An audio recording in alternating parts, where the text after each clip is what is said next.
우리가 낸 세금이 어디에, 얼마나, 어떻게 쓰이는지 꼼꼼히 따져보는 일. 국회가 가진 중요한 책임 중 하나인데요. 그래서 이런 말이 있죠. 국회가 국가 예산의 마지막 관문이다. 그렇다면 누가 어떻게 그 막대한 국가 예산을 들여다보고 심사하는 걸까요? 우리가 몰랐던 이야기 국회 톡파보기. 오늘의 질문 클릭해봅니다. 내년도 정부 예산안 심의의 마지막 관문인 국회 예결위 활동이 본격적으로 시작됐습니다. 국회가 국가 예산의 마지막 관문 제2회의장. 자, 오늘 설명해 주실 분이 이제 아마 이쪽에서 기다리고 계실 텐데, 저 멀리 보이네요. 어머, 잠깐만. 안녕하세요. 어머. 안녕하세요. 야, 이렇게 톡파 보고 다니다가 지인을 만나게 될 줄이야. 예, 저희가 사실 아는 사이입니다. 저의 가장 제일 친한 베스트 프렌드의 우리 남편.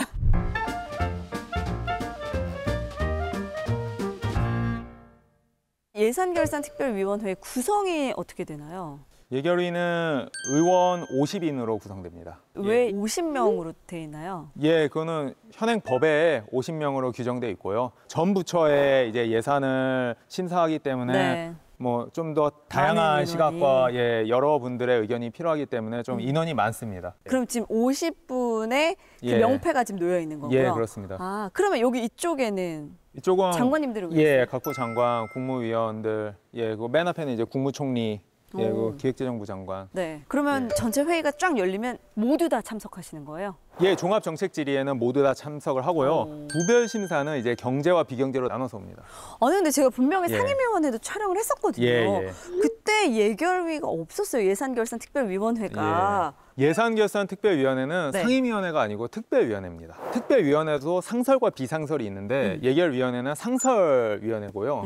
인원수도 50인이고 그리고 의원 임기도 상임위원회는 2년인 반면 여기 1년이고요. 그리고 겸임입니다. 겸임. 그렇다면 예산정책처와 예결특위의 차이점은 무엇일지? 가장 큰 차이점은 회의체라는 데 있는 것 같습니다. 회의체? 그러니까 국가 재정을 관련된 업무를 한다는 점은 동일한데 예산정책처는 뭐 예산 분석뿐만 아니라 뭐 법안 비용 추계, 경제 분석 같은 이런 여러 연구 및 입법 지원 기능을 수행하는 데고요.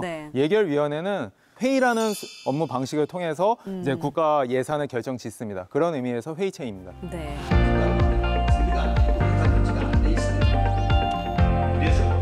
이렇게 대형 산불의 빈부나 상시와 도입을 갖고 아무런 자원도 없는 나라에서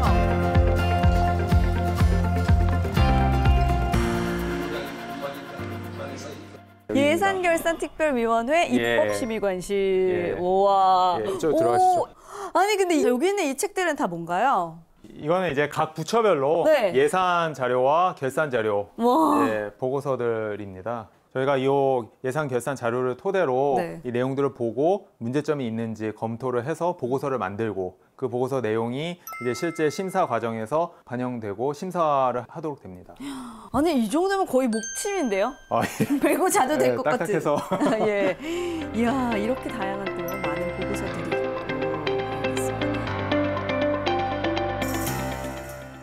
이름 자체가 예산결산특별위원회. 예산은 뭔가요?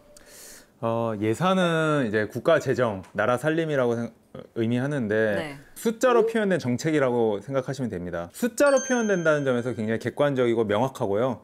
그래서 이제 예산을 보면은 국가의 현재와 미래를 알 수 있다 이런 말을 합니다. 결산은요? 결산은 그 예산 집행에 대해서 확인하고 잘못된 점이 있으면 뭐 시정을 요구하고 이런 것인데요. 2025년도 올해 같은 경우는 2024년도 작년에 집행한 예산에 대해서 결산 심사를 하는 것이고요. 9월, 10월, 11월쯤에는 2026년도 내년에 쓸 예산에 대해서 심사를 합니다. 이 정도의 돈을 운영해야 된다. 부처별로 나눠주고 예산 세워 끝. 이게 아니라 얼마나 잘 썼는지 이거를 조금 꼼꼼하게 따져보고 계산해 보는 게 결산이다. 맞습니다. 그래서 예산만 우리가 생각하기 쉬운데 결산이 매우 중요한 역할을 하고 있습니다. 아니 그러면 이제 결산을 해봤을 때 시정을 요구하면 어떻게 그 뒤에는 이루어지는 거예요? 일단 시정 요구의 방법이 한 5개 정도인데요. 징계 변상, 시정 주의, 제도 개선이고요. 이렇게 해서 정부에 시정 요구를 하면은 정부가 이 결과 보고를 합니다. 네. 이런 식으로 처리를 했다. 이 결과 보고를 하면 그거까지 확인해야지 이제 다 끝나는 절차입니다. 자, 그렇다면 오늘의 질문이 뭐였냐면 국회가 국가 예산의 마지막 관문이다? 이거거든요. 왜 마지막 관문인가요? 그거를 말씀드리려면 우선은 전체적인 예산안 심의 확정 절차를 먼저 간단하게 설명드려야 될 것 같은데요. 네. 맨 처음에 정부에서 예산안을 편성해서 국회에 제출을 하는데요. 네. 국회에 제출을 하면은 소관 상임위원회에서 예비 심사를 합니다. 복지부 예산이다 하면은 보건복지위원회에서 네. 예비 심사를 합니다. 17개 그 상임위원회에서. 예, 맞습니다. 그 다음에 예산결산특별위원회에서 이 전체를 다 합쳐서 종합심사를 합니다. 그래서 예결위에서 최종 결정을 하기 때문에 네.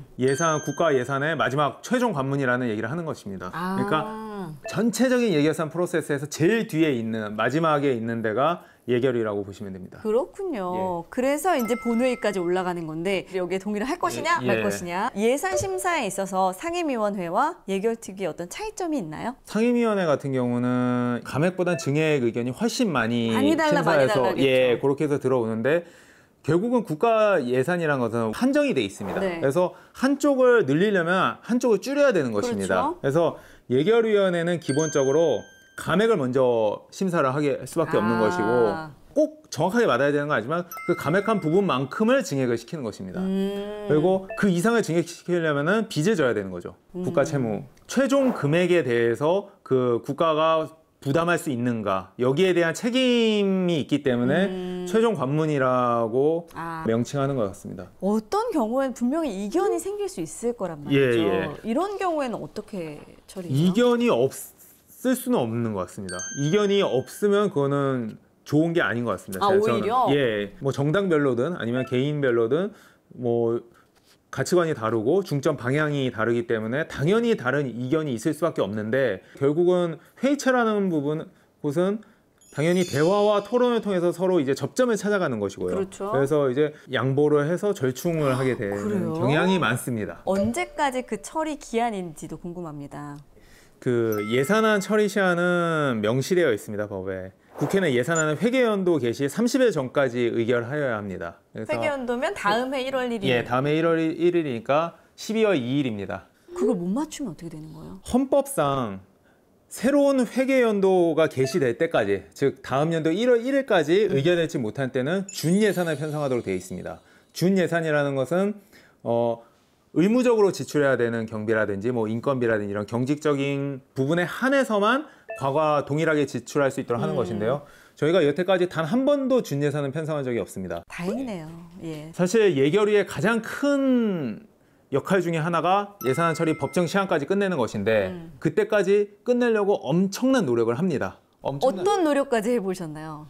11월 한 말부터 12월 2일 전까지는 사무실에만 있습니다. 그냥 계속 집에 안 갑니다. 일단 집에 안 가. 밤에 언제 새벽에 언제 회의를 하고 언제 무슨 일이 벌어질지 모르기 때문에 국가 재정의 최종 관문으로서의 역할을 수행한다.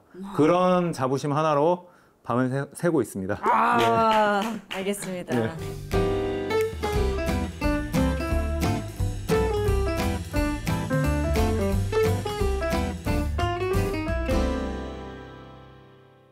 예산은 숫자로 표현된 정책이다. 오늘 심의관님께서 해주신 말씀이 기억에 남는데요. 국회가 국가 예산의 마지막 관문이다. 문이 있다는 건 그 너머로 가야 할 방향이 있다는 얘기겠지요. 그 문이 열릴 때마다 더욱더 공정하고 더 나은 나라 살림이 시작되길 바라봅니다.